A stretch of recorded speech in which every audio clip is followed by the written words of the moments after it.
Mother-in-law tortures pregnant wife, but the millionaire stands behind, witnessing it all. They said marrying into a wealthy family would solve all of Rosalie's problems. They promised her a fairy tale life, marked by glittering jewels and lavish parties. But behind the polished gates of the Harrington estate, an unsettling darkness crept in. Her mother-in-law, Clara Harrington, had a reputation that whispered through high society tea rooms, a woman of unbreakable pride and chilling authority. When Rosalie discovers she's pregnant, what should be a joyful moment quickly turns into a ruthless battleground.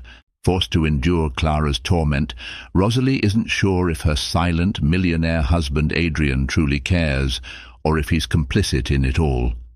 Rosalie Jenkins grew up in the modest suburbs of Charleston, South Carolina.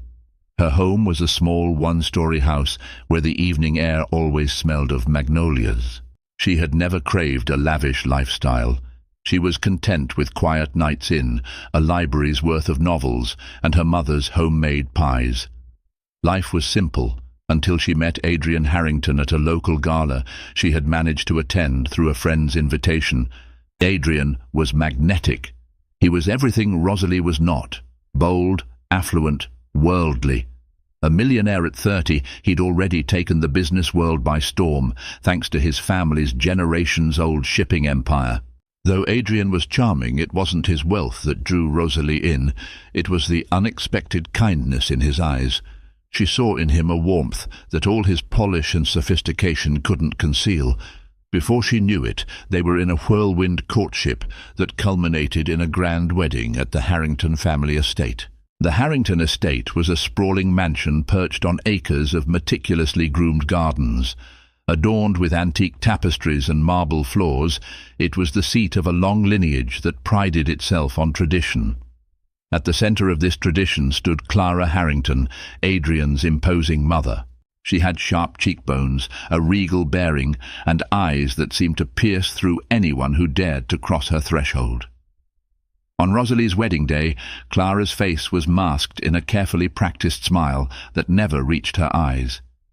Even at the wedding, small hints of tension slipped through the festivities. Rosalie sensed the disapproval emanating from Clara's glances. She'd overhear half-whispered comments from Clara's friends, concerns about Rosalie's lack of pedigree and humble background. Rosalie tried to focus on the euphoria of her marriage, but a lingering dread tightened in her chest every time she locked eyes with Clara. After the ceremony, Rosalie's mother, Margaret Jenkins, confided that she too had caught Clara's pointed stares throughout the event. Margaret squeezed Rosalie's hands, telling her, "You're marrying Adrian, not his mother. You'll be just fine." Rosalie nodded, wanting so desperately to believe it was true. When the newlyweds left for their 2-week honeymoon in the south of France, they experienced something close to bliss. Strolling hand in hand through the narrow streets of Cannes, sailing along the coastline, and sharing midnight conversations beneath the stars made Rosalie believe she'd found her dream. Adrian seemed genuinely attentive, curious about her thoughts, her feelings, and her dreams. In those moments, Rosalie found solace in the fact that, despite Clara's disapproval, Adrian's love felt steadfast. Yet, upon returning to the estate, the bright memories of the honeymoon began to dim. Adrian's business demanded more of his time.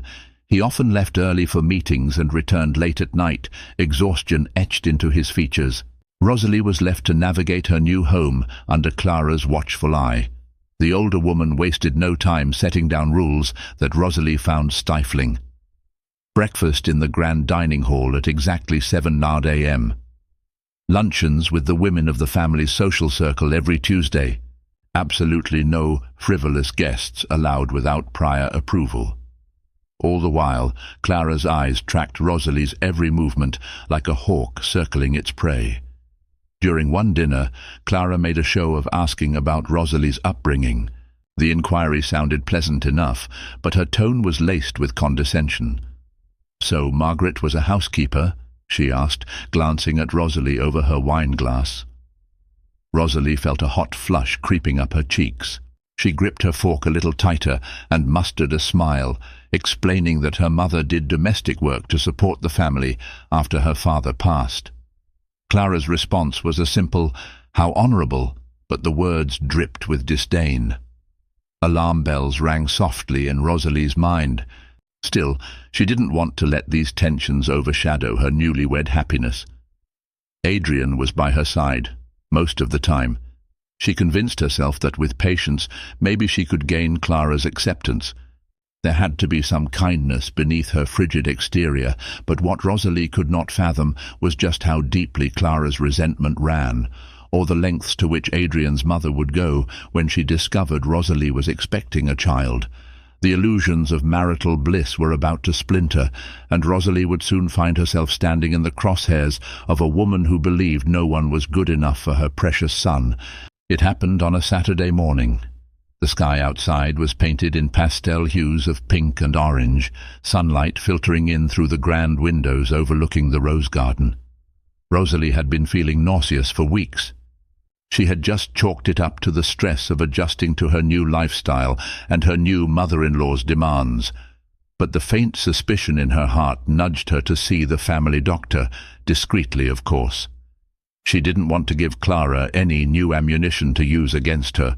When the doctor confirmed her pregnancy, Rosalie felt an ecstatic rush of warmth flood her body. She was carrying Adrian's child, a symbol of their love and a new reason to believe in a bright future. She nearly flew back to the estate, eager to share the news with her husband.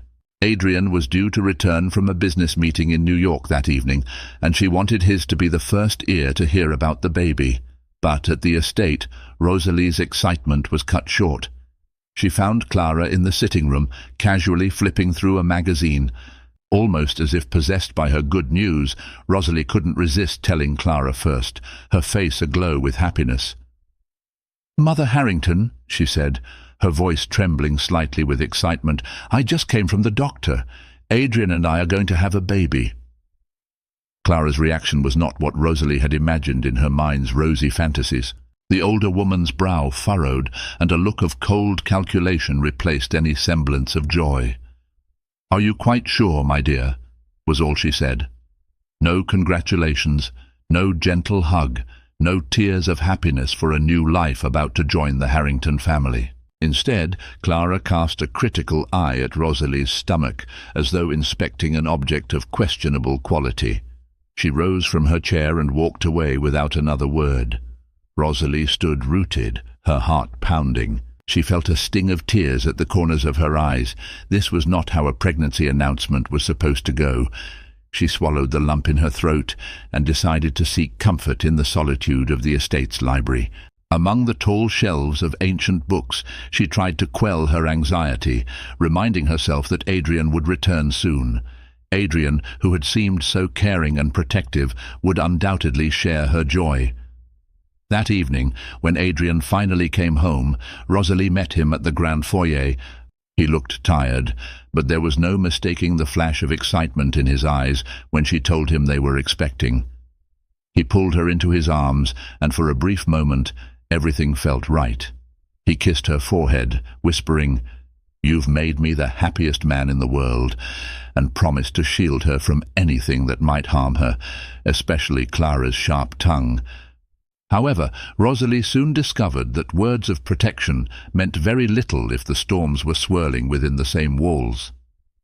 Clara began making subtle, often insulting remarks about Rosalie's health, deriding her as overly sensitive or fragile. She'd question why Rosalie needed more rest than usual, calling her lazy behind Adrian's back. Whenever Adrian was present, Clara feigned politeness. She'd offer Rosalie special teas and vitamins, but it was all an act to maintain the veneer of family harmony. Things escalated one afternoon when Clara walked into the kitchen where Rosalie was helping the staff prepare dinner. In front of the entire staff, she openly belittled Rosalie's cooking skills. "You might want to be careful with those knives, Rosalie. We wouldn't want you harming the precious cargo you're carrying," she said, loud enough for everyone to hear. The words were coated in scorn, aimed not just at Rosalie, but at her unborn child. The staff, devoted to the Harrington family for decades, exchanged uneasy glances. They had never seen Clara act so openly hostile. They had known her as a demanding mistress, but rarely had they witnessed such targeted cruelty. One of the cooks, an elderly woman named Maria Lopez, discreetly wiped a tear from Rosalie's cheek. "I know it's hard," Maria whispered. "She wasn't always like this. But you must find your inner strength, dear." In that moment, Rosalie understood that her life inside the Harrington estate would be a long, lonely battle. Without Adrian to intervene daily, he was increasingly consumed by business expansions. Rosalie would have to face Clara's wrath mostly on her own, but for the sake of her baby, she vowed to stand firm. She believed a child could change hearts, even one as cold as Clara's. Surely, with time, grandmotherly love would awaken in Adrian's mother. Little did Rosalie realize the seeds of hope she was planting would be tested in ways she never anticipated. Clara, with her web of connections and her resolute determination, had only just begun to reveal how far she would go to maintain control over her family's legacy. The following weeks found Rosalie struggling with bouts of morning sickness and overwhelming fatigue. As her pregnancy progressed, so did Clara's silent campaign to undermine her. Rosalie often caught glimpses of whispered conversations between Clara and the staff. The older woman's lips pressed tight as she handed down some new instruction. The staff, though loyal to the Harrington name, showed compassion toward Rosalie in small gestures, slipping her ginger tea for nausea, offering a gentle word when Clara wasn't watching. One afternoon, while Adrian was away attending a board meeting, Rosalie decided to explore the estate. She'd grown up with a deep love of history, and the Harrington home, with its centuries-old architecture, intrigued her. She wandered through corridors adorned with oil paintings of stiff-lipped ancestors. Dust motes danced in the sunlight streaming through ornate windows. The grandeur was palpable, yet a sense of unease clung to Rosalie as she entered areas Clara had explicitly told her were off-limits. She found herself drawn to a closed door at the far end of a little-used wing. Something about it seemed to beckon. With a moment's hesitation, Rosalie turned the handle. Inside lay an expansive, unoccupied bedroom, the furniture draped in white cloth. The atmosphere was heavy, as if harboring secrets long buried. She lifted one of the sheets to reveal a carved mahogany crib, its edges inlaid with gold filigree. A flicker of emotion tugged at her. Why would there be a nursery here? She wondered aloud. Startled by a rustle behind her, Rosalie spun around to see Clara standing in the doorway. Her face was pale as marble, her eyes dark pools of anger. "What are you doing in here?" Clara demanded, her voice dangerously calm. Rosalie stammered an explanation, saying she had just wandered in by accident. Clara narrowed her eyes, stepping forward with slow deliberation. "This room belonged to Adrian's younger brother, Michael," Clara said at last, her tone laced with bitterness. "He died before he was a year old. I don't like anyone coming in here. It's my private memory." Her words, though seemingly vulnerable, felt like an accusation. Rosalie felt her stomach twist in guilt, but something about Clara's reaction was off. There was no trace of maternal sorrow. Instead, the anger that emanated from Clara felt more protective than mournful, as though Rosalie had stumbled upon a hidden piece in a game she didn't know she was playing.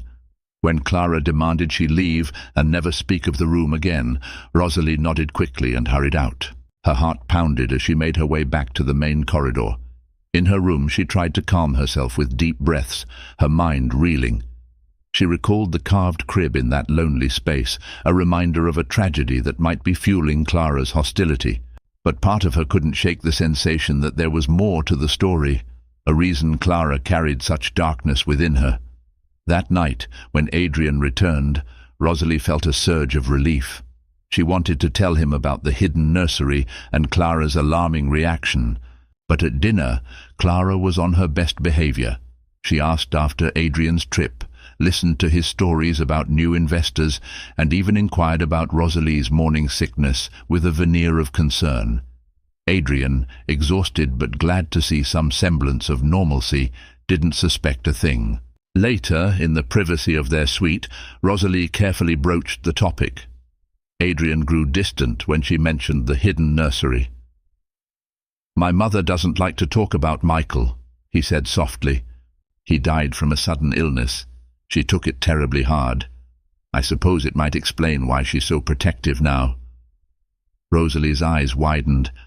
Protective was not the word she would have chosen to describe Clara's behavior. Nevertheless, Adrian stroked her hair gently, assuring her she had nothing to worry about. But Rosalie's instincts told her otherwise. The darkness she sensed in Clara's eyes wasn't mere grief, it was something far more ominous. As she drifted off to sleep, she wondered if this old estate held more secrets that Clara was determined to keep buried. And she wondered if her unborn child somehow threatened the delicate balance of a fractured family's legacy. Rosalie's pregnancy advanced to the second trimester, bringing with it a small yet unmistakable bump. As her body changed, so did Clara's brand of malice. It wasn't always blatant insults or accusations. Sometimes it was the withdrawal of support she desperately needed.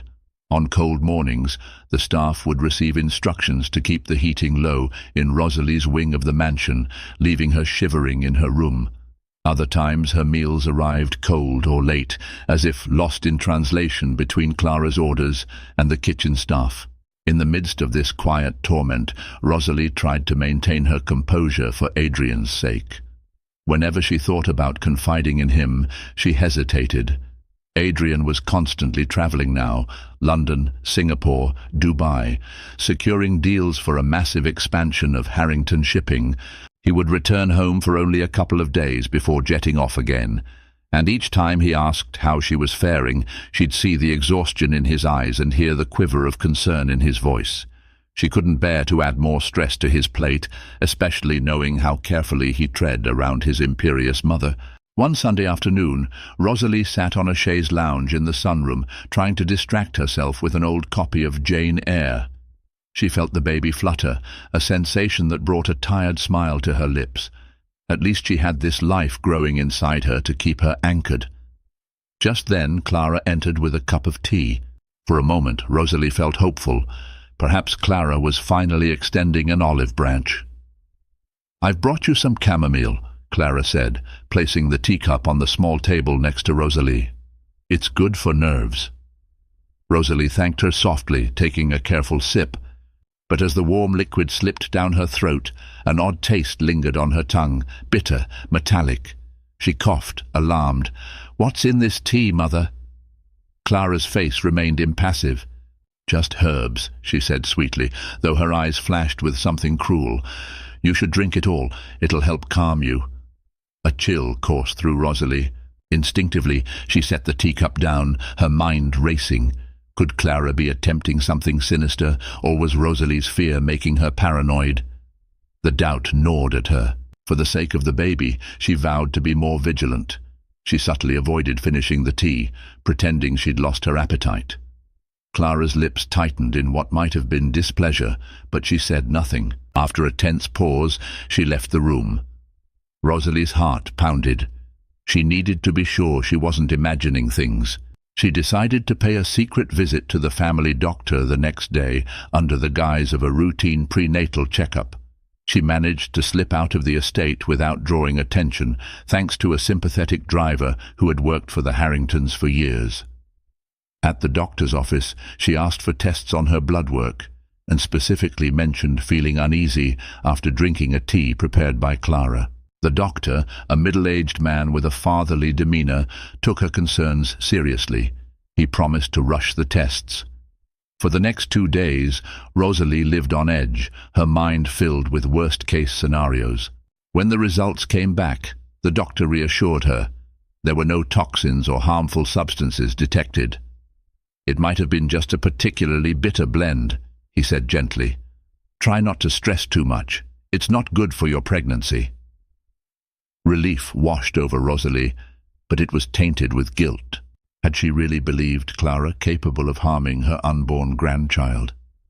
Still, the bitter aftertaste of that tea and the unsettling gleam in Clara's eyes made her cautious.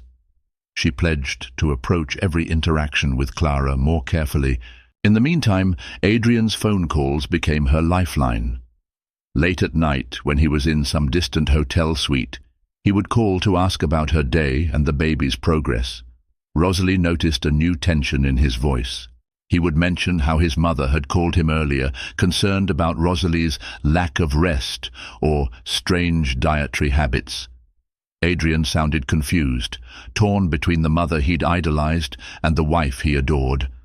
One night, feeling her loneliness overwhelm her, Rosalie almost spilled everything: Clara's coldness, the suspicious tea, the fear that overshadowed her every waking moment in that mansion.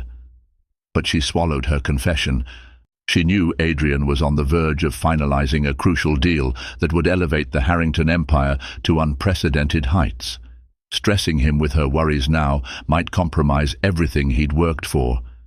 Perhaps it was her own pride, or maybe it was a misplaced desire to prove her resilience, but she decided to bear the burden silently a little longer. What Rosalie didn't know was that Clara was systematically feeding Adrian half-truths, painting a picture of a fragile, emotional woman who couldn't handle the pressures of high society. Under the weight of these insinuations, Adrian started to question whether Rosalie's interpretations might be amplified by her pregnancy hormones. And all the while, Clara watched from the shadows, her plan to maintain control unfolding exactly as she intended. With every passing day, Clara's shrewd manipulations began to wedge a subtle distance between Adrian and Rosalie. He was still attentive in his own way, sending flowers when he travelled, calling every night, but Rosalie sensed a growing wariness in his voice when she described her day-to-day life at the estate. His typical response was a gentle suggestion like, "Try to rest more," or "Mother means well," as though he suspected Rosalie's emotional account of events was exaggerated. When Adrian returned from a particularly long trip to Dubai, the tension between husband and wife finally breached the surface. He arrived home to find Rosalie in tears, comforted by Maria Lopez, the cook. Upon seeing Adrian, Maria discreetly excused herself, leaving the couple alone in the small sitting room.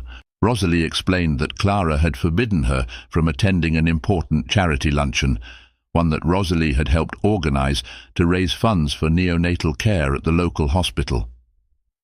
"She said I would embarrass the family," Rosalie whispered, her eyes red from crying. Adrian was silent for a moment, jaw clenched. "Mother told me you weren't feeling well, that the doctor advised you not to overexert yourself," he said carefully. "She only wanted to protect you and the baby." Rosalie's mouth dropped. "That's not true. The doctor said mild activity and public engagement are perfectly fine. Adrian, she's lying to you. You have to believe me." Her voice wavered, stricken with desperation. He reached for her hand, concern etched on his features. "I believe you, Rosie. But you have to understand, Mother might be overprotective because she lost Michael so young. She may be overstepping, but it's all coming from a place of fear." Tears welled up in Rosalie's eyes. It frustrated her that he continuously defended Clara's actions.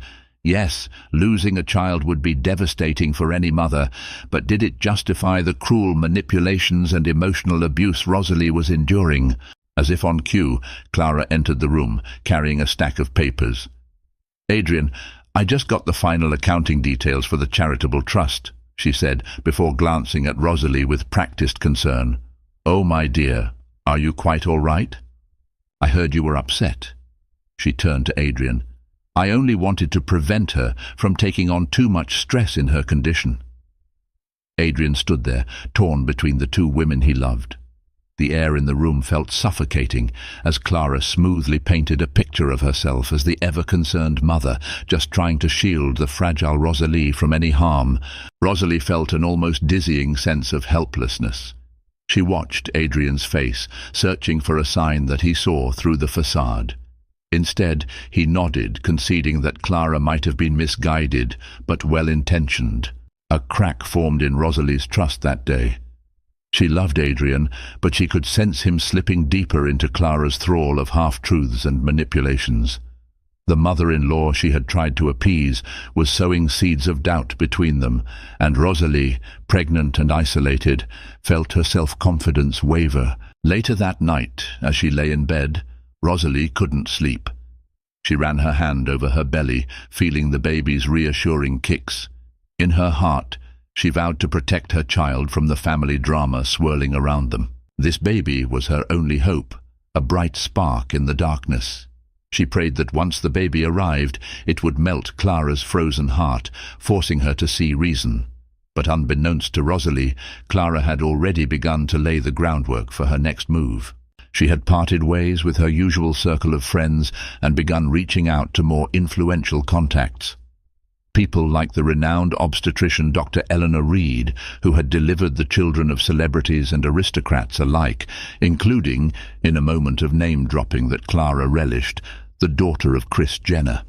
Clara hinted at wanting only the best for her grandchild, while quietly planning to keep Rosalie under even tighter surveillance during the final months of pregnancy. If Rosalie thought the worst was over, she was dangerously mistaken. Clara's real game was just beginning to unfold, and the stakes were higher than ever. As Rosalie's belly grew, so did the tension in the Harrington household. Adrian was home for a rare stint of 2 consecutive weeks. He tried to juggle his mounting work responsibilities with spending time with Rosalie, attending obstetric appointments, and overseeing some estate renovations. During one of these rare moments of peace, he sat with Rosalie in the library, reading out sections of a baby name book. The warmth in his voice as he joked about silly names almost made Rosalie forget the hostility lurking in the mansion's corridors. But the reprieve was short-lived. One morning, Rosalie woke early to faint cries coming from somewhere in the estate. Following the sound, she found Clara in a small parlour room that doubled as a shrine to the family's past. A large portrait of a baby boy, presumably Michael, hung on the wall. Clara was seated before it, tears streaming down her usually imperious face. Swallowing her apprehension, Rosalie cautiously approached. "Mother Harrington, are you all right?" she ventured. Clara, startled, abruptly rose and wiped her tears. Her face hardened back into its familiar aloof expression. "Don't concern yourself," she said coldly. However, Rosalie, buoyed by the maternal instinct growing within her, pressed gently. "I know you miss him. I can't imagine what it must have been like to lose a child." For a fleeting moment, a crack appeared in Clara's armour. She turned her gaze to the painting. "Michael was supposed to be my miracle," she whispered. "He had a heart condition, one we didn't know about until it was too late. We were helpless." Rosalie felt her heart clench with empathy. "I'm so sorry," she offered, her voice trembling. Taking a step closer, she placed a hand on Clara's arm, hoping to bridge their divide through shared understanding. But the moment was swiftly shattered. Clara shrugged off Rosalie's hand as though burned. Her features twisted in anger. "Don't patronize me. You think you can waltz in with your common background and fix the Harrington family? You're a naive girl who got lucky." Rosalie staggered back as though physically struck. "I'm not trying to fix anything," she whispered, voice trembling with hurt. "I only want us to be a family." Clara let out a bitter laugh. "Family? You know nothing. Adrian's father left us years ago. Not that it matters. All that matters is protecting the Harrington name. Do you think your child will be safe if you're too weak to handle the pressures here?" Tears of hurt and frustration welled in Rosalie's eyes. She placed a protective hand over her belly. "I'm strong enough," she managed. "And Adrian loves me. He'll stand by me." Clara's lip curled in a sneer. "We shall see." With that, she swept out of the room, leaving Rosalie shaken to the core. A few hours later, Rosalie found the courage to recount the incident to Adrian. He listened, his brows furrowed with concern. "I'll talk to her," he said eventually. But when he did confront Clara, she vehemently denied speaking so harshly, claiming Rosalie had twisted her words out of anxiety. By the time Adrian returned to Rosalie, he looked worn and confused. "She says she's worried about you." "That you're imagining slights," he told Rosalie softly. "This is exactly why I wanted you to rest. The stress isn't good for the baby." In that moment, the realization hit Rosalie like a blow. No matter what Clara did or said, she would spin the narrative to her advantage, and Adrian would be caught in the middle, unsure whom to believe. The seeds of doubt Clara planted were taking root. That night, Rosalie found herself unable to sleep, haunted by the memory of Clara's tears and her scathing words. She thought of that lonely nursery she'd found, the dust-covered crib that once held Michael. She pictured the heartbreak Clara must have endured. Could it be that her cruelty was born from deep-seated fear and trauma? Or was it something more calculating, an absolute refusal to relinquish control of her family's future? Regardless of the cause, Rosalie knew she had to be vigilant. In Clara's eyes, she was an interloper, a threat to the rigid hold Clara had on Adrian and the Harrington legacy. And if Clara's past tragedy was fueling her present actions, Rosalie feared it might only escalate as her due date approached. When Rosalie entered her third trimester, Clara shifted tactics yet again. She insisted on supervising Rosalie's daily routine, her meals, her exercise regimen, even her visits to the doctor. At first, Adrian was relieved. "She's just looking out for you," he told Rosalie. "Let her help. Maybe it's her way of making amends." But Rosalie saw the truth lurking behind Clara's sudden helpfulness. Every action was laced with a subtle control. Clara appointed Dr. Eleanor Reed, the high-profile obstetrician with an impressive roster of celebrity clients, to take over Rosalie's prenatal care. To Rosalie's dismay, Clara insisted on being present for every appointment. During these visits, Clara would speak over Rosalie, voicing concerns and detailing symptoms Rosalie didn't even have. Dr. Reed, dazzled by the Harrington name and Clara's high society ties, paid more attention to Clara's narrative than to Rosalie's quiet protests. The final straw came when Dr. Reed suggested bed rest, citing stress as a potential risk factor for premature labor. Rosalie felt a wave of panic. Being confined to bed would render her even more vulnerable to Clara's whims. She tried to argue that she felt fine, that her previous doctor had approved moderate activity, but Dr. Reed waved away her protests. "Your mother-in-law has expressed real concerns, my dear.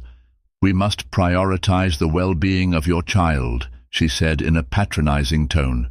That evening, Rosalie confronted Adrian, begging him to listen. "I don't need bed rest," she insisted. "The only thing causing me stress is your mother." Adrian sighed, rubbing his temples. "Rosie, I'm not a doctor. If Dr. Reed recommends bed rest, maybe you should follow her orders." "It's just until the baby is born." Rosalie's eyes brimmed with tears of frustration. She glanced at Clara, who stood quietly behind Adrian, a small, triumphant smile playing on her lips. She seemed so certain of her control, certain that no one would believe Rosalie over her. And so, bed rest began, Clara's perfect solution to keep Rosalie isolated. Each day, Rosalie stayed in a lavish bedroom with floor-to-ceiling windows overlooking the estate's gardens. She was surrounded by luxury, yet she felt imprisoned. Clara would periodically visit, instructing the staff to bring special supplements and teas. Rosalie was skeptical of anything Clara offered, so she took to tossing them out discreetly whenever possible. She was fearful of repeating that strange bitterness she'd tasted once before. On one stifling afternoon, Maria Lopez snuck into Rosalie's room, carrying a tray of fresh fruit. Locking the door behind her, she handed Rosalie a folded piece of paper. "It's from your old doctor," Maria whispered. "I reached out to him, told him about your situation." Trembling, Rosalie opened the note. It was a simple message. "If you need a second opinion, I'm here. Let me help." Relief and gratitude flooded her. She and Maria quickly devised a plan. Maria would help her slip out to see her old doctor in the cover of night, away from Clara's prying eyes. However, unbeknownst to both of them, one of Clara's loyal staff members had been spying on Maria's movements. That night, as Rosalie prepared to sneak out of the estate through a side entrance, she found Clara waiting in the darkened hallway. The older woman's face was a mask of icy rage. "Where do you think you're going?" Clara demanded. Rosalie stood her ground, arms wrapped protectively around her swollen belly. I'm going to see my real doctor, the one who listens to me instead of you. Clara's eyes narrowed, and for the first time Rosalie saw a flicker of genuine menace. You will not leave this house, Clara hissed, not when you're putting my grandchild at risk with your foolish obstinacy. Fear battled defiance in Rosalie's heart. It's my child, she snapped, not yours to control. The words hung in the air, charged with tension. For a moment, it seemed Clara might physically block Rosalie's path. But footsteps echoed from the far corridor. Adrian's footsteps. He emerged to find them both locked in confrontation. What's going on here? He demanded, eyes moving from his mother's contorted expression to Rosalie's trembling form. Rosalie spoke first, voice quavering. Your mother is preventing me from seeing my doctor. Adrian, please, you have to see what she's doing. Clara, tears suddenly welling in her eyes, turned to Adrian with a wounded look. I'm trying to protect her, Adrian. She wanted to leave in the middle of the night. Anything could happen. Adrian looked torn, but the bone-deep exhaustion in his gaze suggested he was ready to side with Clara yet again. Rosalie, I understand you're frustrated, but Dr. Reed is highly respected. Rosalie could feel the walls closing in. She turned away, tears streaming down her cheeks as Adrian led her back to her bedroom. The door closed, and she heard Clara's hushed voice lecturing Adrian in the hallway. Though she couldn't make out the words, she felt the weight of Clara's manipulative presence. Later, alone in her bed, Rosalie wept quietly. She was caught in Clara's net, and Adrian, her lifeline, was drifting further away with each calculated lie Clara wove. And somewhere deep inside, the baby stirred, a small sign of life that spurred Rosalie's resolve to fight, no matter how grim the odds seemed. As the weeks dragged on, Rosalie's isolation grew more suffocating. Adrian was bogged down with corporate meetings on the estate itself now. He had converted one of the grand rooms into a makeshift office to oversee critical negotiations. He was physically close, but emotionally distant, caught between his pregnant wife's distress and his mother's manipulative pleas. One afternoon, as Rosalie lay on her canopied bed, feeling the oppressive silence of her gilded cage, a quiet knock rattled her from her thoughts.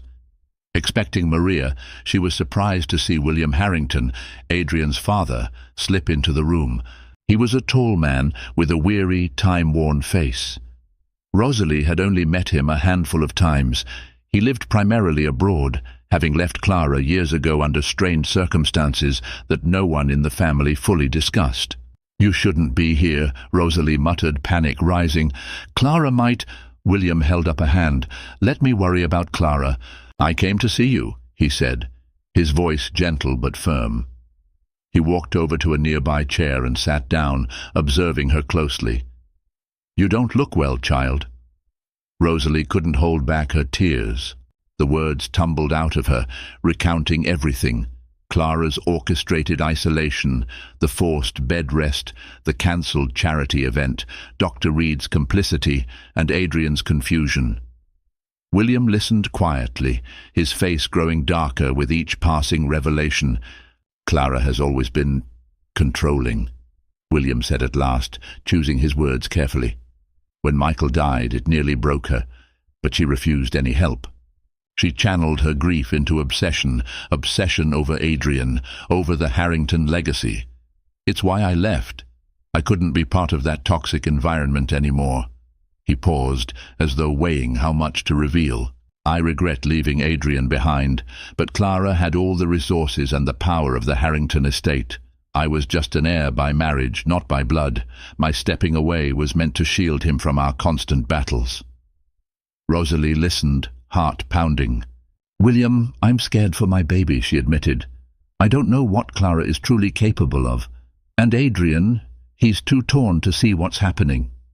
William nodded gravely. Adrian's always been her golden child. She's manipulated him his entire life. We need to be strategic if we're to free him and you from her grasp.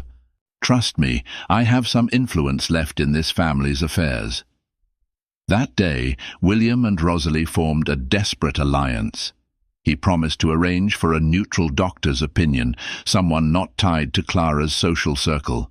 Meanwhile, Rosalie would gather any evidence she could, small details, any suspicious behavior or underhanded orders Clara gave to the staff. William believed that if they could present undeniable proof of Clara's machinations, Adrian might finally see the light. Their plan began to take shape. Under the pretext of wanting to discuss business, William convinced Clara he needed to stay at the estate for a few days. Clara's distrust was palpable, but William's share in the Harrington shipping line gave him enough leverage to insist. He brought in a friend from overseas, a man named Dr. Charles Lindemann, an old colleague with a reputable practice in Germany, to evaluate Rosalie's condition. Clara was livid when she discovered the scheme, but William quelled her protests by insisting it was merely a second opinion to confirm Dr. Reed's diagnosis. Adrian, weary of the family drama, acquiesced. "Let's just see what the good doctor says," he said, sounding tired, as if longing for some resolution. When Dr. Lindemann examined Rosalie, he found nothing alarming to justify strict bed rest. With proper care, gentle exercise and healthy nutrition, Mrs. Harrington can move about freely, he reported, adding pointedly, "Stress is the real concern here."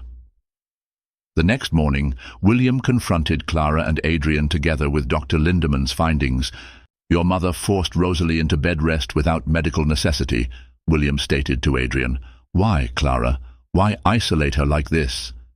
Clara's face was an unreadable mask.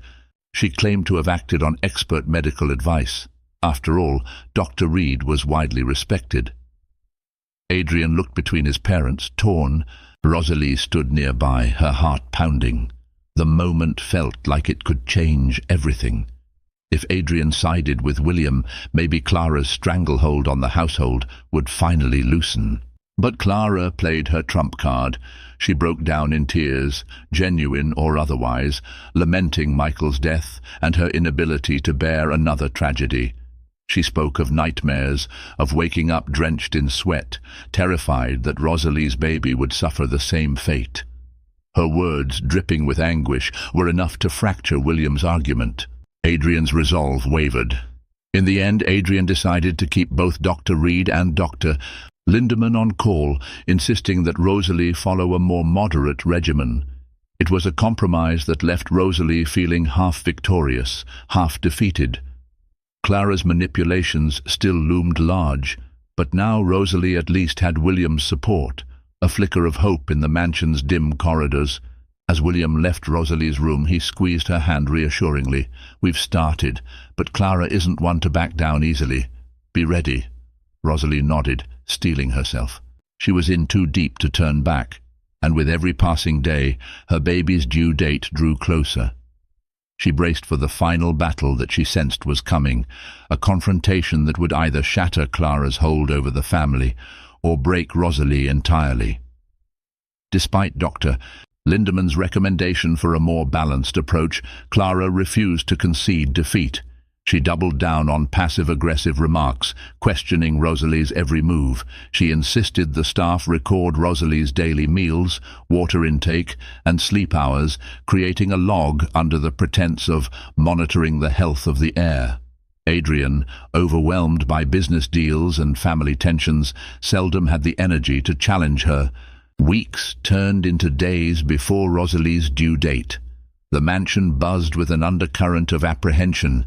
Even the staff, who had once been reticent to choose sides, now muttered about Clara's increasingly erratic behavior. One evening, Maria Lopez confided in Rosalie that she overheard Clara on the phone with Dr. Reed, pressing for a scheduled C-section against Rosalie's will.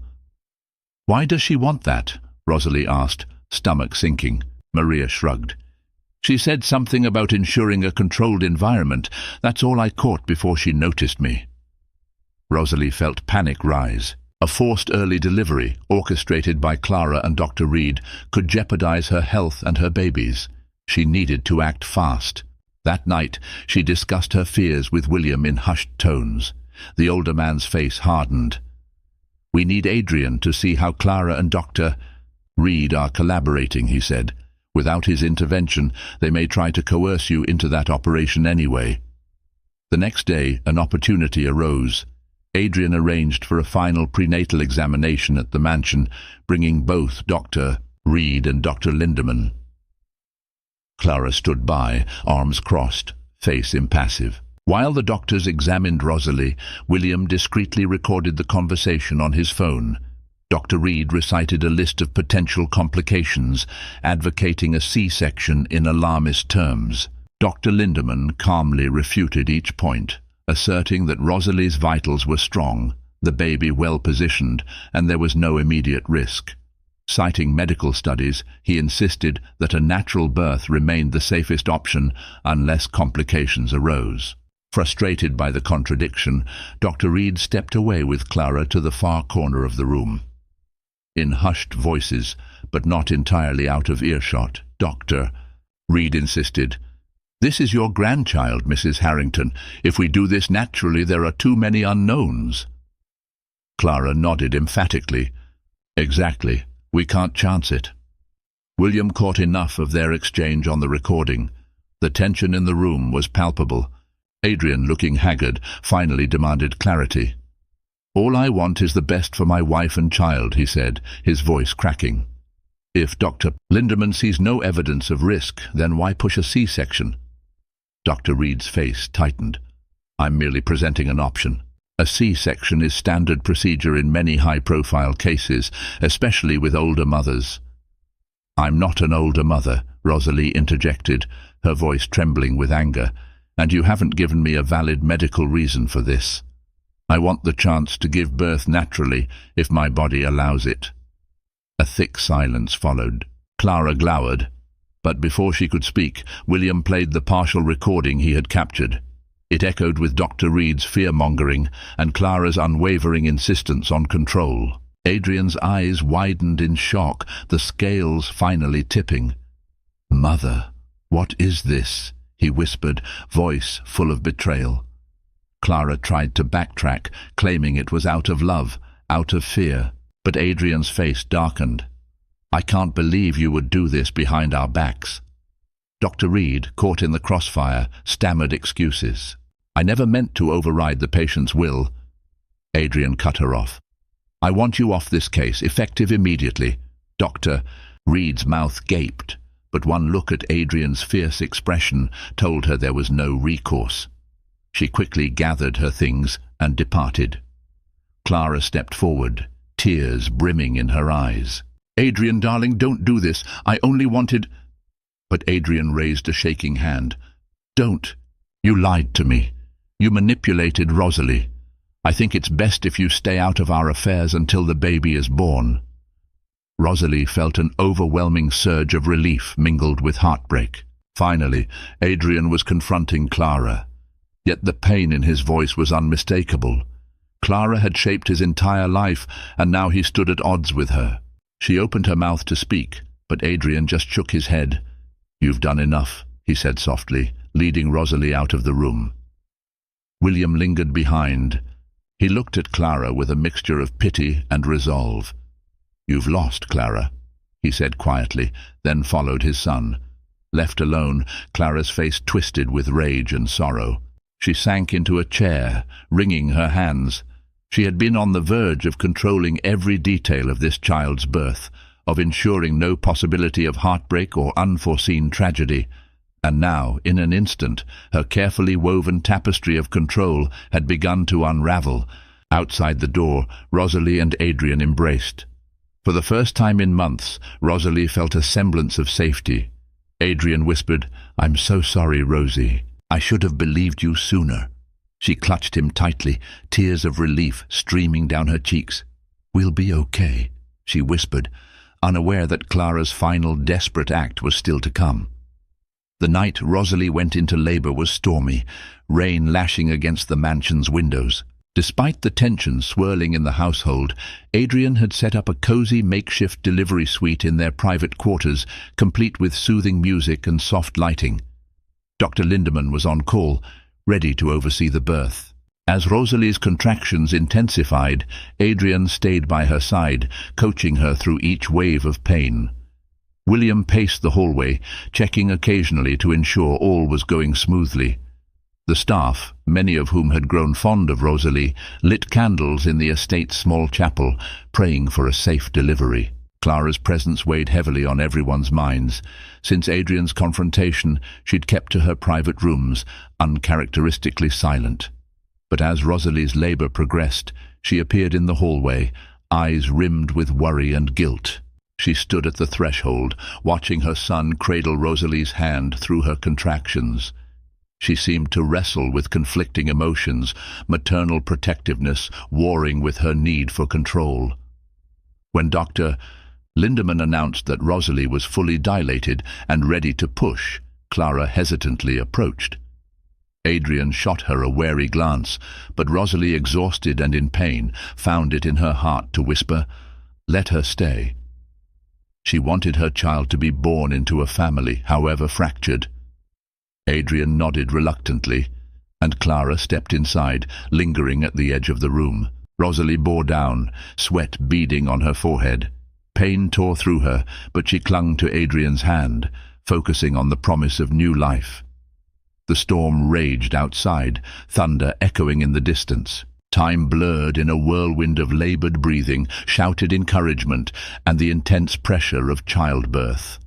Finally, a wail broke through the silence.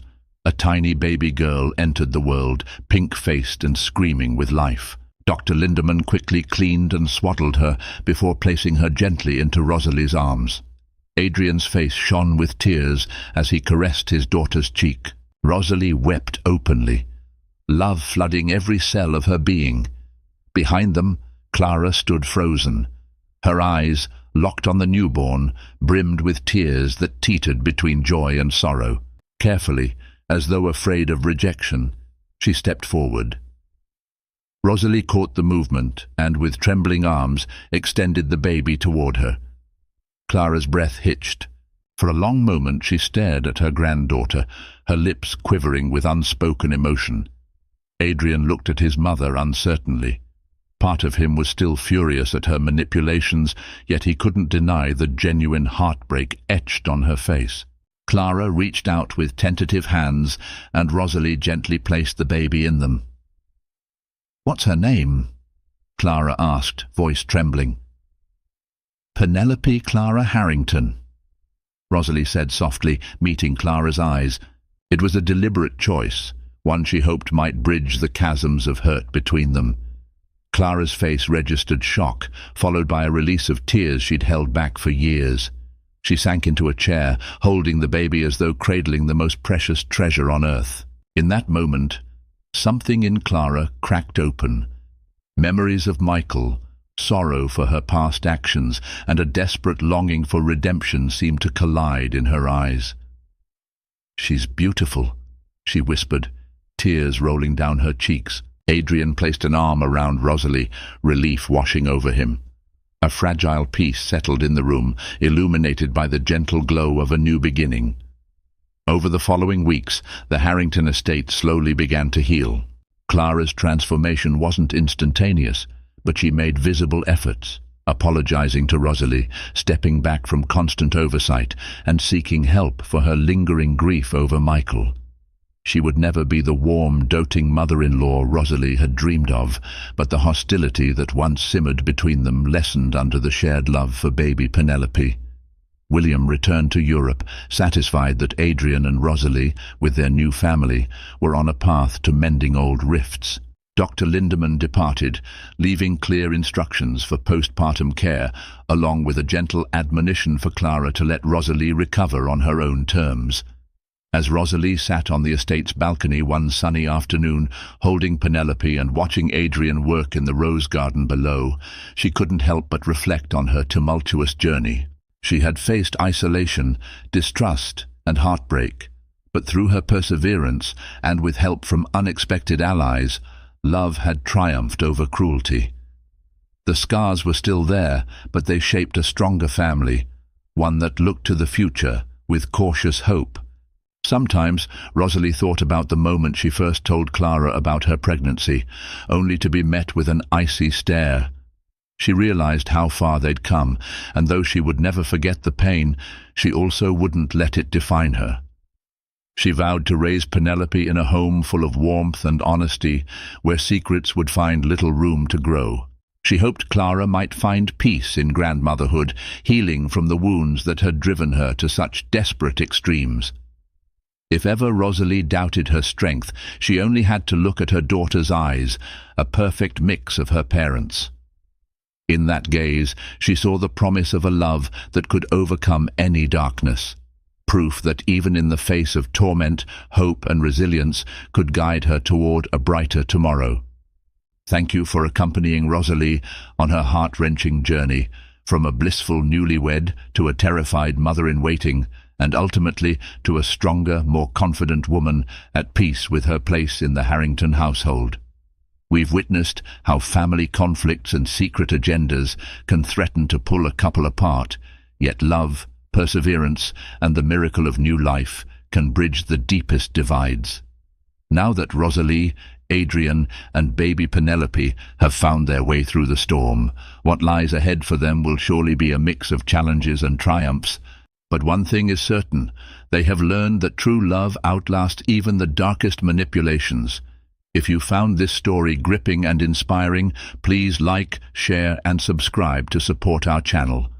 And don't forget to leave a comment on how you felt throughout Rosalie's journey. Your engagement means the world to us.